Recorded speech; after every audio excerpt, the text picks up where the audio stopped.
မိမတယောက်ကလူသားဟန်တွေတဲ့ဝင်တဲ့အခါကလေးတွေကသူ့ကိုတွေ့ပြီးအယမ်းပျော်ရွှင်ကြပါတယ်ရစ်ချတ်ကသူတို့ရဲ့ပညာရေးအခြေအနေကိုစစ်ဆေးပြီး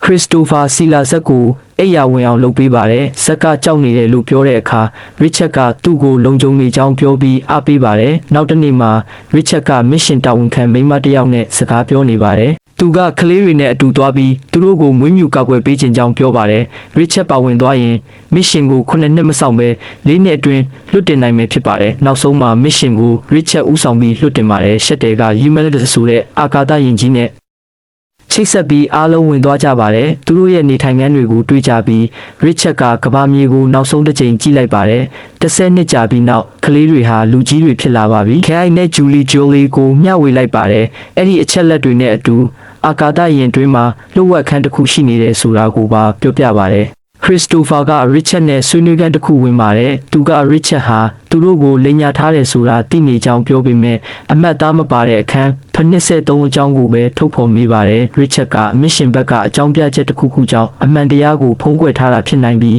အဲ့ဒီဖာဟာတတိယမျိုးဆက်အတွက်ဖြစ်နိုင်တယ်လို့ပြောပါတယ်ဆွေးနွေးမှုအပြီးမှာရစ်ချတ်ကကဘာမြေကိုစာတစောင်ပို့လိုက်ပြီးအဖွဲ့သားတွေကိုအရာအလုံးကိုအမှန်တိုင်းပြောပြလို့ရမလားသူတို့ရဲ့ယုံကြည်မှုမဆုံးရှုံးစေဘူးမျိုးသားချင်းကြောင့်မေးမြန်းပါတယ်ဒါပေမဲ့အဲ့ဒီစာဟာကဘာမြေကိုရောက်ဖို့အချိန်ကြာမြင့်ပါလိမ့်မယ်နောက်တစ်နေ့မှာစီလာဘေးမှာတန်းစီနေချိန်ခရစ္စတိုဖာကသူမနဲ့ပတ်သက်ပြီးစိတ်ကူးရင်အတွေ့တစ်ခုဖြစ်ပေါ်လာသူတို့ထမင်းစားနေချိန်ခရစ္စတိုဖာကစီလာကိုဆက်လက်ကြည့်နေမိပေမဲ့ဇက်ကသူမစီလာပြီးမင်းပြောင်းလဲသွားပြီလို့ပြောပါတယ်အဲ့ဒီအချိန်မှာရစ်ချတ်ဝင်လာပြီးဆက်လုပ်နေကြရပါမယ်ပြင်ဆင်ရေးလုပ်ငန်းတွေစတင်နေချိန်ဇက်ကစီလာကိုတွေ့ပြီးထပ်မံနီးကပ်သွားပါတယ်စီလာကသူဝေးရမယ့်ဝတ်စုံကြောင်းကိုပြောပြပေမဲ့ဇက်ကမတင်လျော်တဲ့အပြုမူပြုလုပ်လာပါတယ်အဲ့ဒီအချိန်မှာရစ်ချတ်အပြေးဝင်လာပြီးဇက်ကိုစီလာစီကနေဆွဲခွာလိုက်ပါတယ်ရစ်ချတ်ကဘာဖြစ်နေလဲလို့မေးပေမဲ့ဇက်ကပြေးထွက်သွားပါတယ်ဇက်ကိုလိုက်ရှာနေစဉ်ရစ်ချတ်ကဖီဘီဖိုဘယ်ကိုတွေ့ပြီးသူမကဇက်ဟာအပြာရောင်ရည်ကိုမတောက်တော့ဘူးလို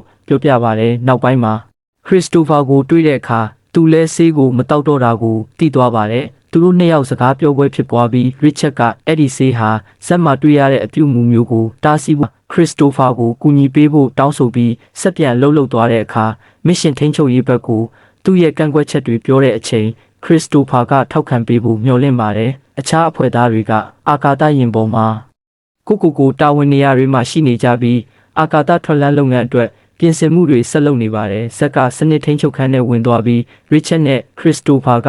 အာကာသယာဉ်အပြင်ဘက်ကိုထွက်သွားကြပါတယ်အာကာသယာဉ်အတွင်းမှာအရင်ကလိုပဲရင်းရဲ့အတန်တွေကိုထပ်ကြားရပြီးအဖွဲ့သားတွေစိတ်လှုပ်ရှားမငြိမ်မသက်ဖြစ်လာကြပါတယ်အပြင်ဘက်မှာတခြားပါမဆိုရှိနေသလားဆိုပြီးစစ်ဆေးကြတဲ့အချိန်ရစ်ချတ်နဲ့ခရစ္စတိုဖာဘေးနားကစခရင်ပေါ်မှာရုတ်တရက်တစုံပါဘူးစီလာဟာအဓိကဆေးဘက်တာဝန်ခံဖြစ်တဲ့အတွက်ရစ်ချတ်ကိုတေးဆုံးသွားပြီလို့အတည်ပြုကြေညာလိုက်ပါတယ်နောက်ပိုင်းမှာအဖွဲ့သားအလုံးအစည်းအဝေးလုပ်ပြီးဖြစ်ပျက်ခဲ့တာတွေကိုဆွေးနွေးကြပါတယ်အဖွဲ့သားတယောက်ကအဲ့ဒီအချိန်မှာမော်နီတာပေါ်မှာတစုံတရာကိုမြင်ခဲ့တယ်လို့ပြောပြီးအဲ့ဒါဟာနိုင်ငံခြားကြိုသားတစ်မျိုးလိုအင်အားတစ်ခုကရစ်ချတ်ထဲကိုခုံဝင်တယ်လို့မြင်ရတယ်လို့ဆိုပါတယ်ဖီဘီကစတင်ငိုကြွေးလာပါတယ်ခရစ္စတိုဖာကအားလုံးကိုနှက်သိမ့်ပြီးစိတ်တည်ငြိမ်ထားနိုင်ရင်အားလုံးအဆင်ပြေသွားမယ်လို့ပြောပါတယ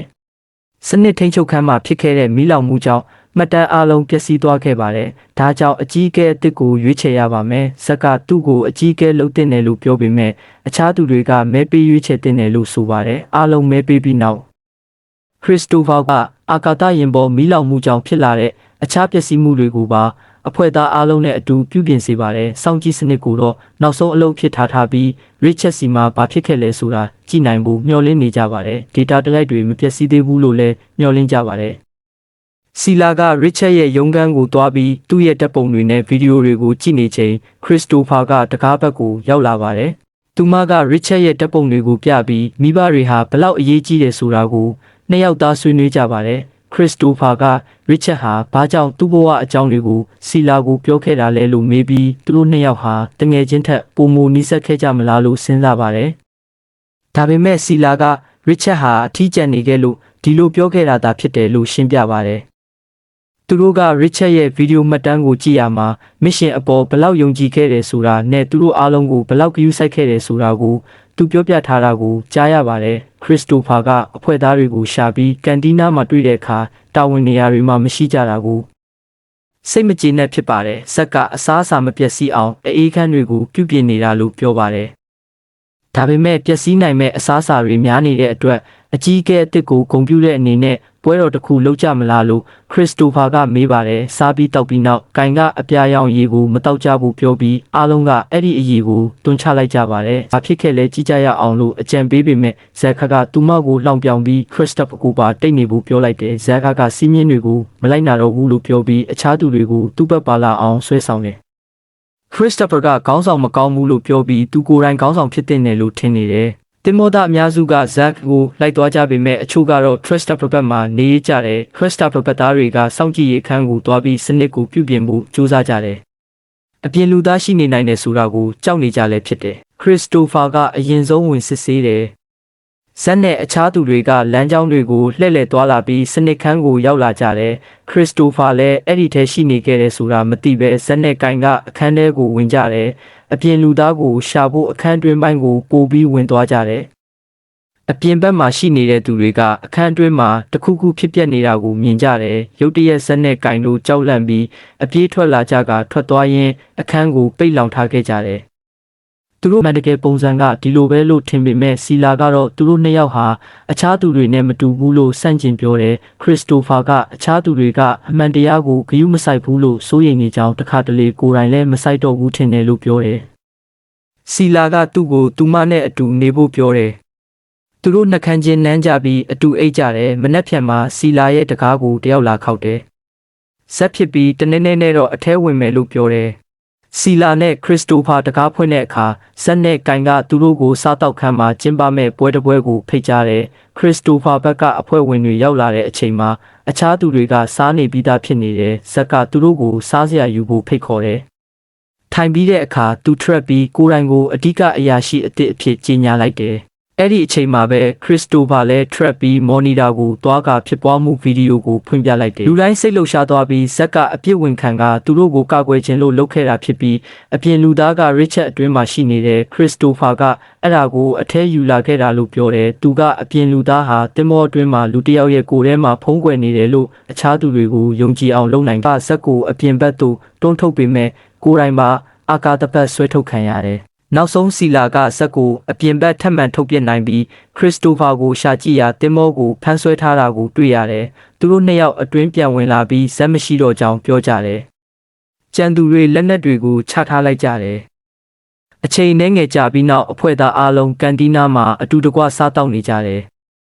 စီလာကဒီလိုဖြစ်ရမျိုးထပ်မဖြစ်အောင်ဘလို့လုပ်မလဲလို့ခရစ်စတိုဖာကိုမေးတယ်သူတို့ကရစ်ချက်ရဲ့မှတ်တမ်းအတန်တွေကိုထပ်နားထောင်ကြပြီးမိသည့်အခက်ခဲမဆိုကြော်လွှားနိုင်သူတွေဟာလူသားတွေကိုကယ်တင်ရကြိုးရှိတယ်ဆိုတာသက်သေပြတယ်လို့ဆိုထားတာကိုကြားရတယ်အဖွဲ့သားတွေကခေါင်းဆောင်အစ်စ်ကိုမဲပေးရွေးချယ်ပြီးစီလာကိုရွေးလိုက်ကြတယ်စီလာကမှတ်တမ်းတစ်ခုရိုက်ကူးပြီးအရေးကိစ္စတိုင်းကိုမဲပေးဆုံးဖြတ်သွားမယ်အပြာရည်ကိုမတောက်တော့ဘူးလို့ပြောတယ်အဖွဲ့သားတွေကတင်မောကိုဆက်လက်ပြုပြင်ပြီးအချိန်ကြာလာတာနဲ့အမျှငြိမ်းချမ်းစွာအတူတကွအလုပ်လုပ်လာကြတယ်စီလာကိုဝင်ရှိလာပြီးကလေးဟာခရစ်စတိုဖာရဲ့ကလေးဖြစ်တယ်ကလေးကိုမွေးဖွားလိုက်တယ်နှစ်အနည်းငယ်ကြာပြီးကလေးကတင်မောပေါ်မှာပြေးလွှားပြီးအခြားကလေးတွေကိုပါတွေ့ရတယ်အဲ့ဒီကလေးတွေကတင်မောပေါ်မှာကြီးပြင်းလာကြပြီးပထမအိမ်တစ်ဖြစ်လာမဲ့ဂျိုးကိုမျှော်ကြည့်နေကြတယ်